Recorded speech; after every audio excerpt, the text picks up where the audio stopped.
Another Go Pinoy Day na naman po para sa ating lahat. And syempre, greetings sa ating mga televiewers from Luzon, Visayas at Mindanao. At sa ating mga viewers abroad, ang ating mga OFWs. Ako po si Direk Lods at ang aking partner na si Direk JP. Kamusta po kayong lahat at welcome dito sa Go Pinoy TV. Well, para sa kaalaman po ng lahat, itong Go Pinoy TV is a part of an advocacy project with the same title, Go Pinoy, which aims to assist and support mga businesses sa kanilang promotional and marketing needs. Isang component din po ng Go Pinoy ang Go Pinoy TV. We also have the mentoring program with our business advisors, and of course, we have an online platform. That online platform is coupled with affiliates and online resellers. Meron din tayong mga vloggers and influencers that can help these businesses sa kanilang mga promotional needs. Yes, and we also have the online business community. Ito yung where nagkakaroon ng business exchange of ideas, may forum tayo doon, and of course, meron din tayong learning program. At syempre, huwag natin kakalimutan yung awards na ibibigay natin sa mga deserving entrepreneurs. Alam mo ba yung guest entrepreneur natin today is a former OFW who decided to stay home for good because of her family. Sounds familiar to me. Naalala mo ba yung first advocacy project natin with OFWs, yung reintegration program? Yes, kaya nakaka-relate ako ng gusto dito sa ating featured entrepreneur for today. Kaya wag na natin patagalin. Let's listen to the story of Miss Mary Grace Alfonso of FranCooks and Cakes.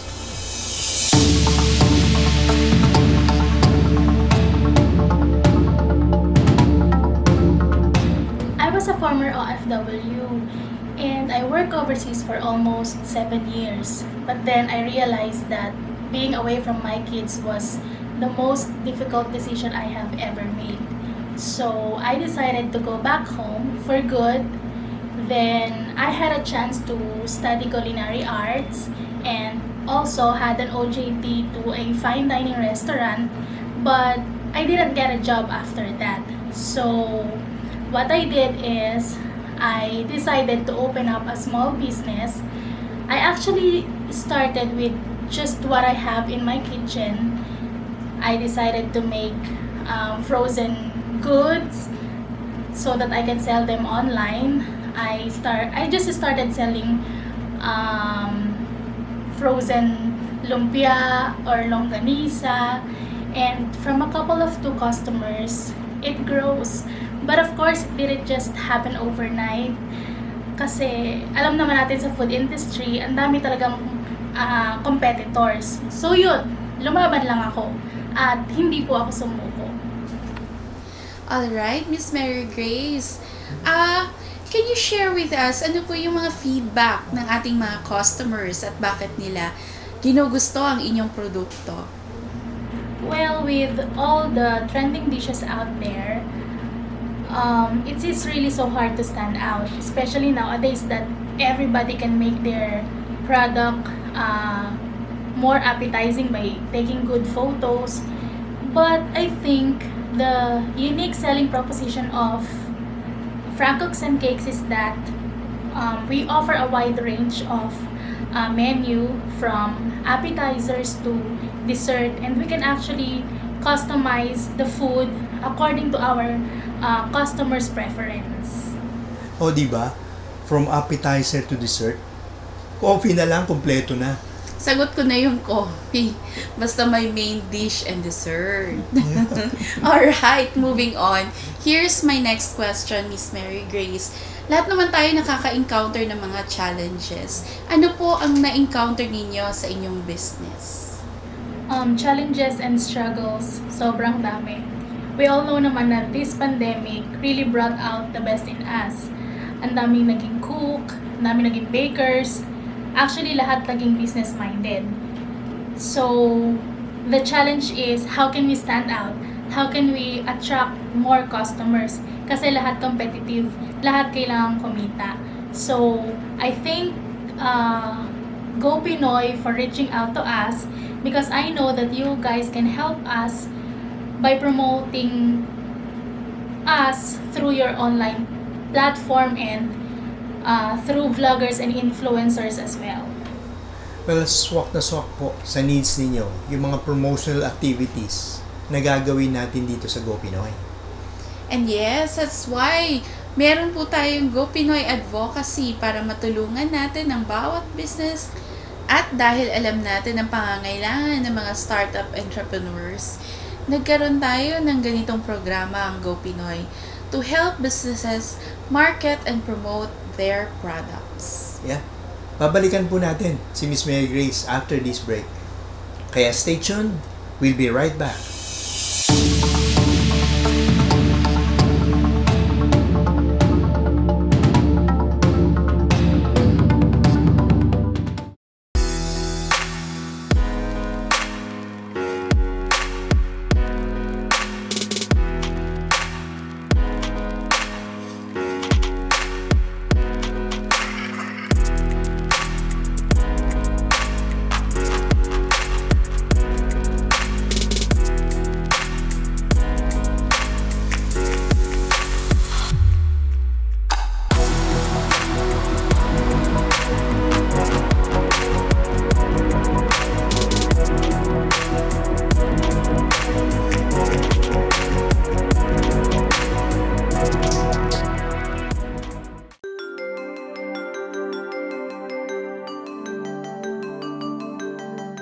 kasal sila at ang legal wife ay kailangan ng support from his husband. So ito po ang pwede nyo maging recourse para sa kaalaman ating mga seafarers.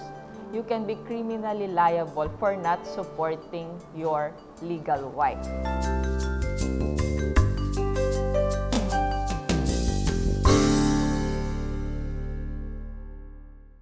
Stressed ka ba? Have you tried unwinding in a farm?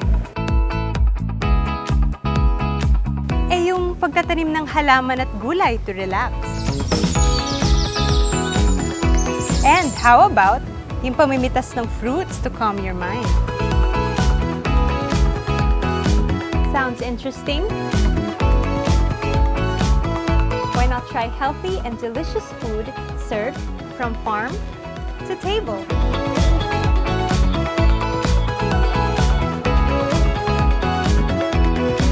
And you may also consider ang pag-aalaga ng mga hayop tulad ng hogs, chicken, ducks, goats, different birds, at marami pang iba. Not to mention, you can turn all of these into a profitable business. At ito po mismo ang pag-uusapan natin sa farm living. At kung paano mabuhay ng healthy while enjoying the gift of nature. Ika nga ni Hippocrates, let your food be your medicine and let your medicine be your food. At hindi lang yan, tatalakayin rin po natin dito is how to turn these resources into a profitable business. Wow! Exciting, di ba? Ako si Alexa Tinsay at samahan po ninyo ako sa pagtuklas ng sekreto in living a healthy and happy life while enjoying the gift of nature and the profitable business. Dito lang yan sa Farm Living!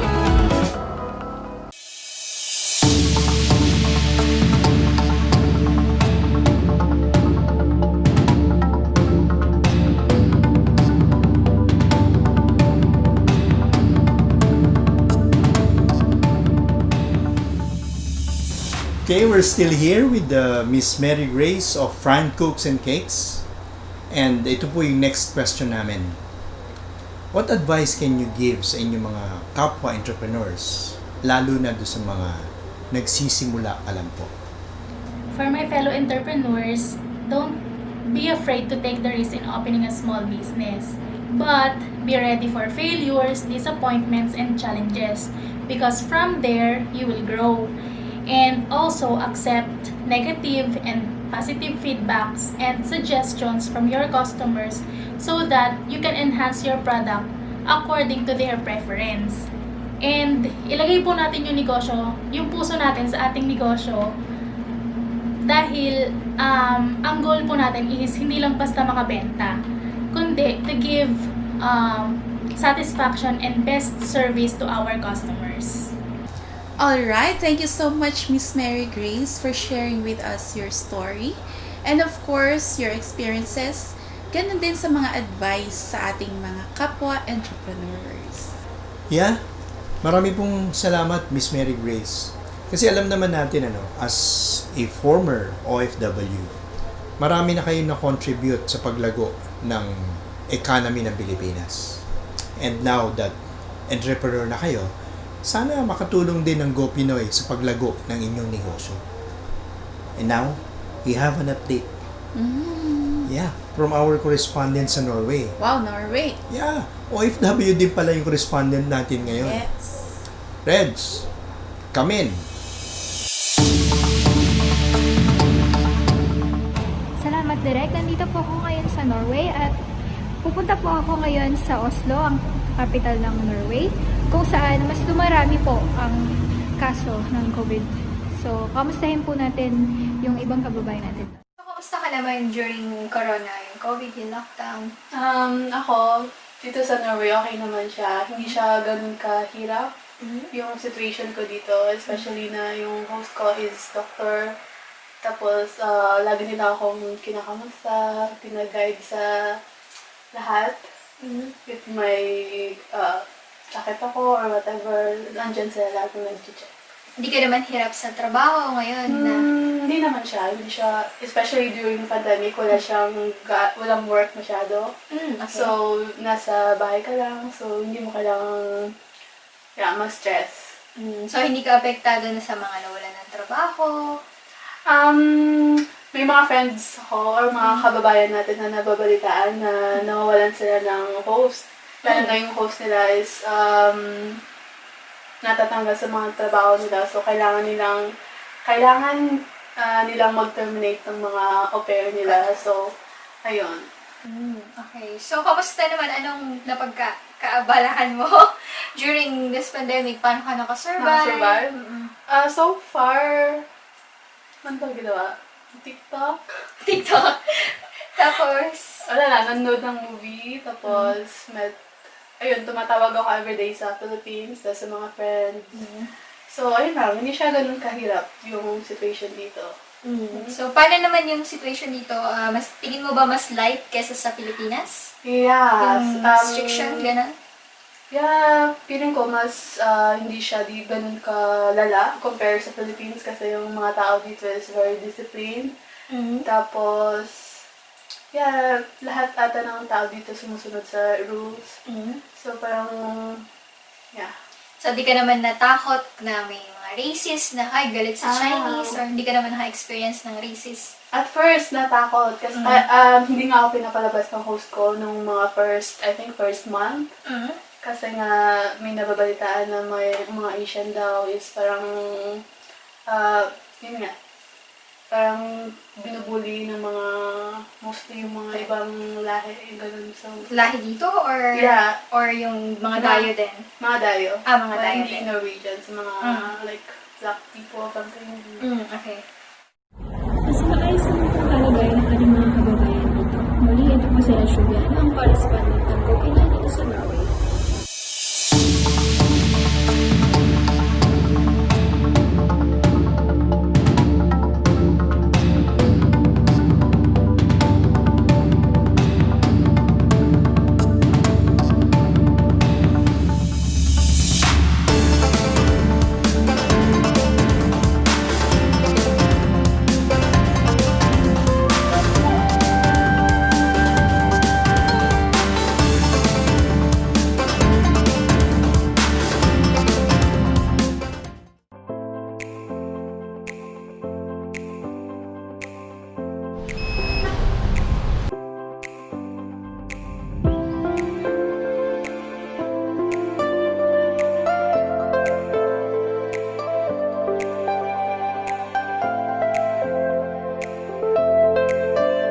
Hi! So now we're back to there after what feels like such a long ECQ. I can't wait to have my treatment. And now we're practicing the new normal.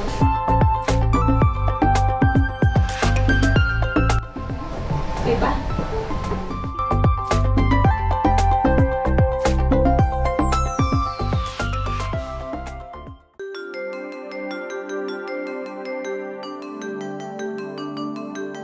Since kasal sila at ang legal wife ay kailangan ng support from his husband, so ito po ang pwede nyo maging recourse. Para sa kaalaman ating mga seafarers, you can be criminally liable for not supporting your legal wife.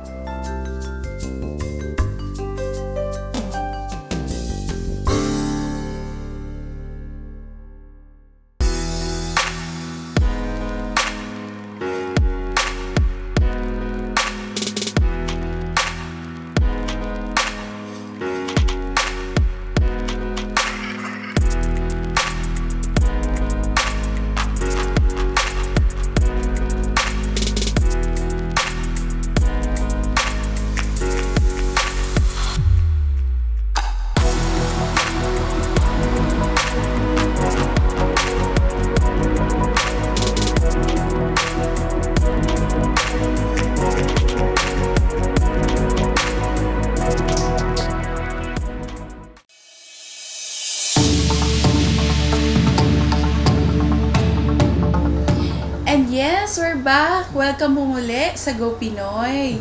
And excited na naman ako. Yeah. Yes, because marami na naman ako matutunan. Sana kayo rin sa ating expert. Yeah, and we have here with us again, Sir Dodong Cacannando, one of our business advisors. No? Yes. And he will be starting another series. I think 4-part series ito about what to do now. What to do now? Yeah, kung affected ka ng pandemic, affected ang kabuhayan mo, affected ang iyong trabaho, nawalan ka ng trabaho. Okay? Let's listen to this.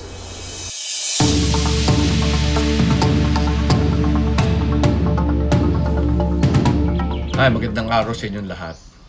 Alam mo, a recent article na nabasa ko said that 8,000 commercial planes will be grounded by September of this year. And the reason for that is because of the restriction on travel na epekto ng coronavirus. And with the grounding of 8,000 planes, according to the article, 90,000 pilots and crews and their crew will lose their jobs. Pero alam natin, hindi lang humihinto yan dyan because meron pang ground crew, may maintenance ng eroplano, tapos meron din yung mga sa airport na kailangan mag-asikaso nun. So whole industry will really struggle. Now, even if these people are willing to shift to another industry para makahanap ng ibang trabaho, now alam natin lahat ng industry nagsistruggle today. In fact, you will find the gasoline prices ngayon ang baba-baba kasi walang consumer So in order to sell, in order to survive, they sell low. So ang tanong, saan ito pupunta? You know, according to the study that I saw, na almost 2 million Filipinos have lost their jobs and maraming OFW ang uuwi. So ang tanong, saan sila pupunta?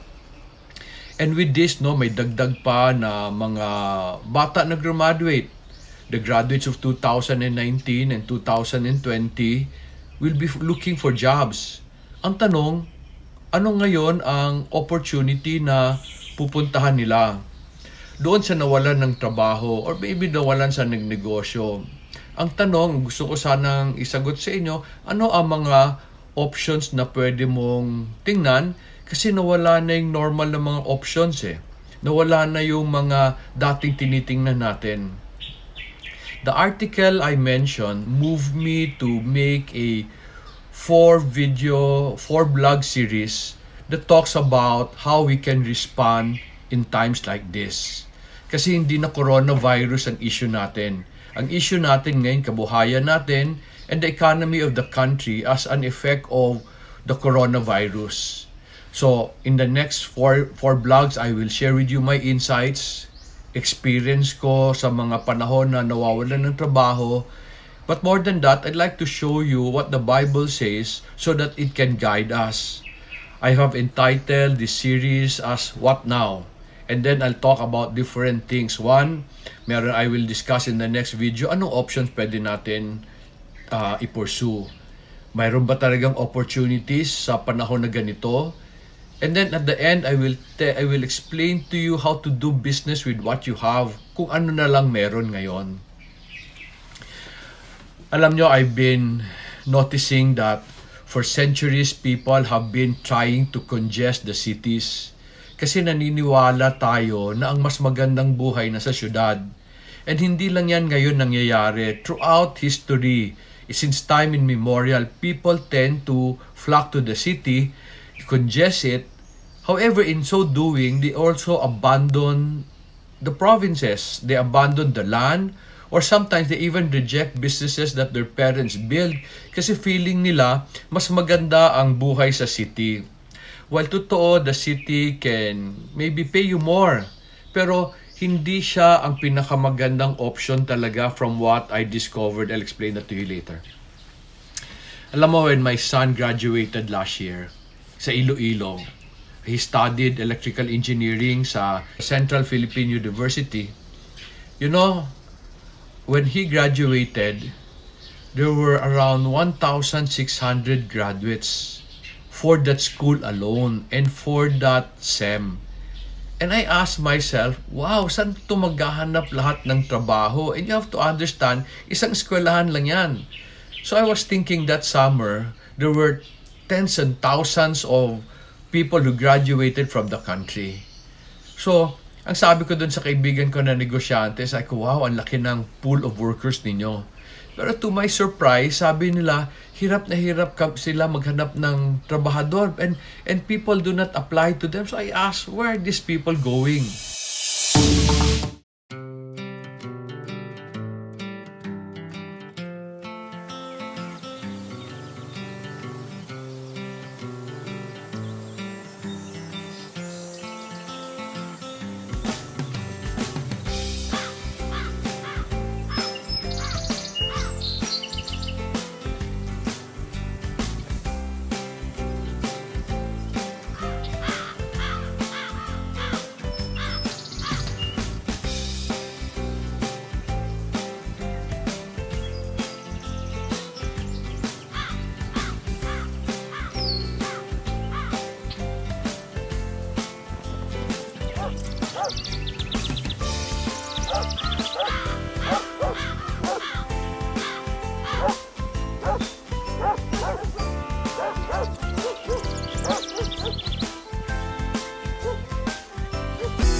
So now we're back to there after what feels like such a long ECQ.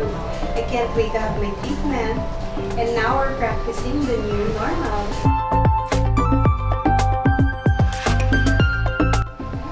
Diba?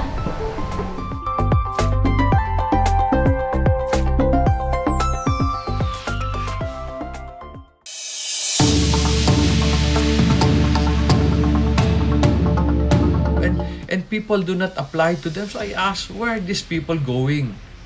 No, Iloilo City yon.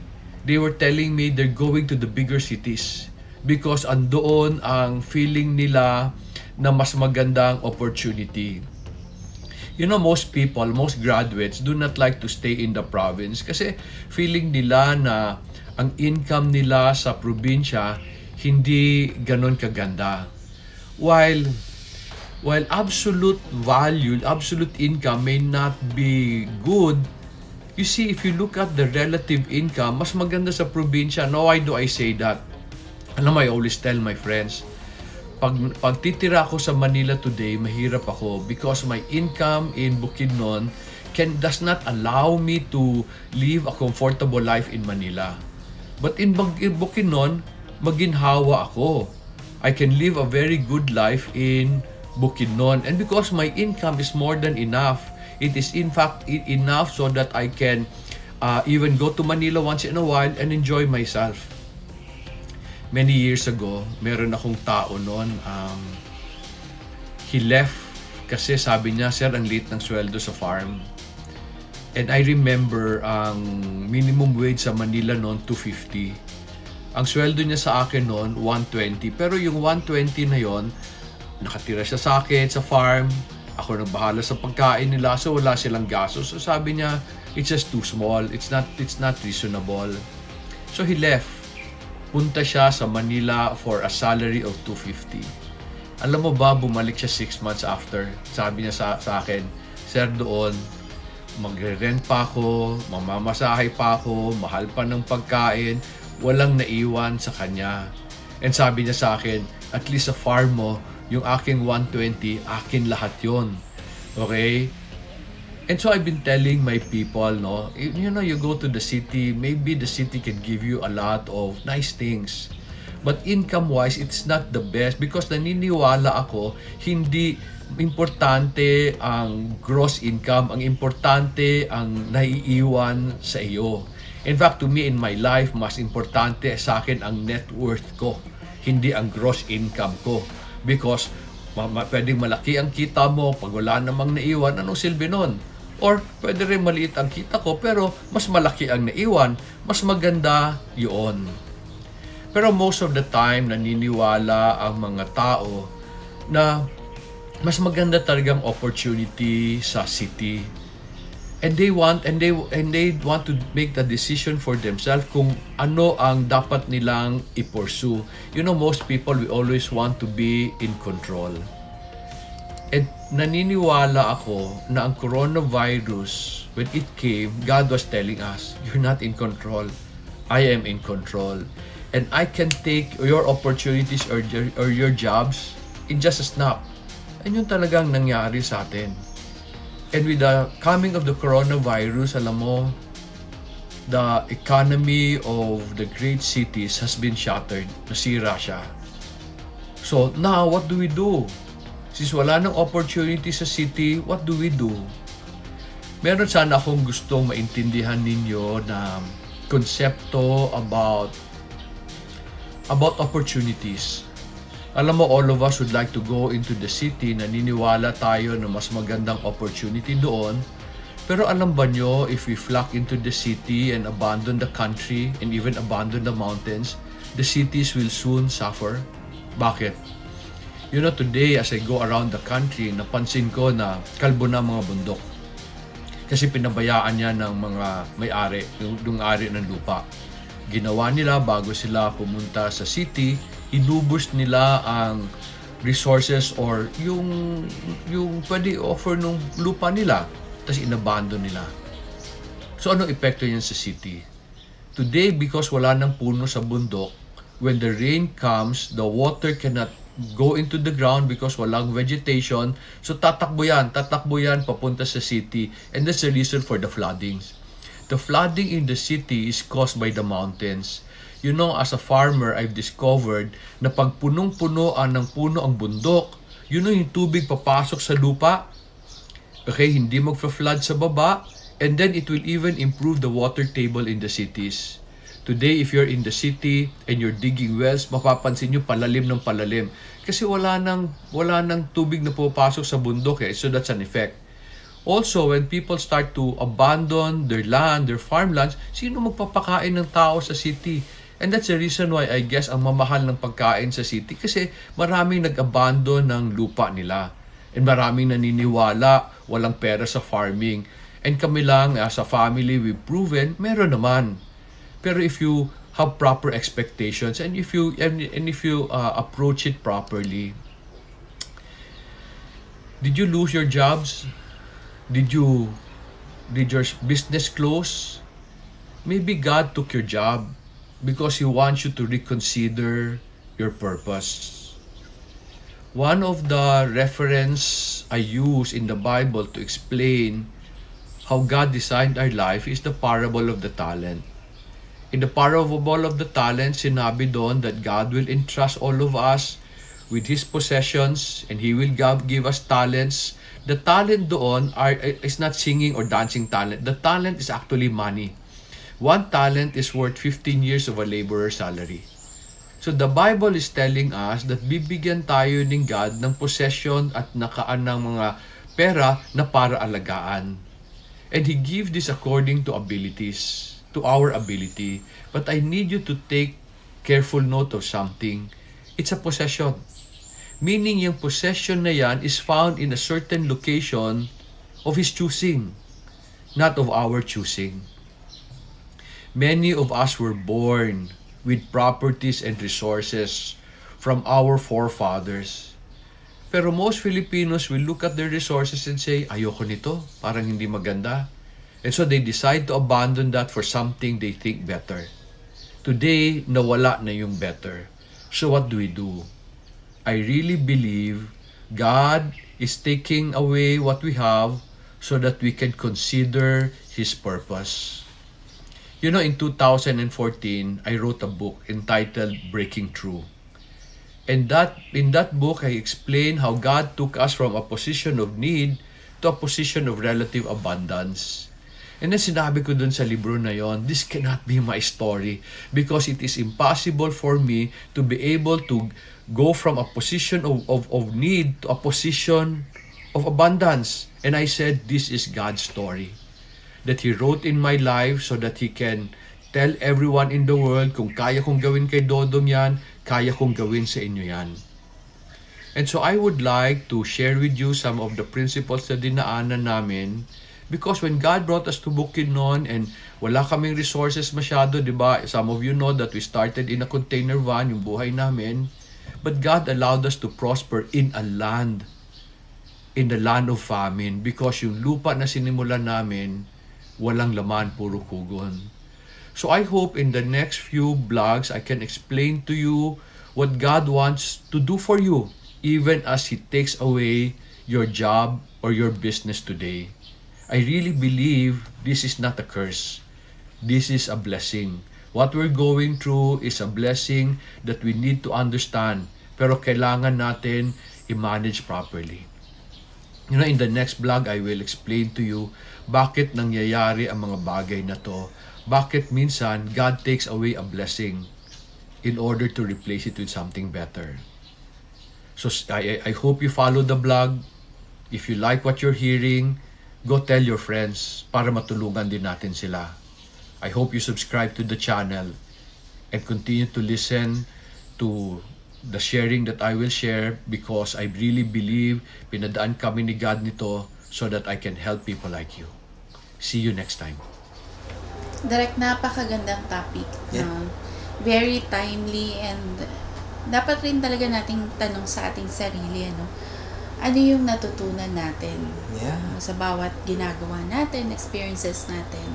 Thank you, Sir Dodong, for sharing with us a very timely message. Yeah.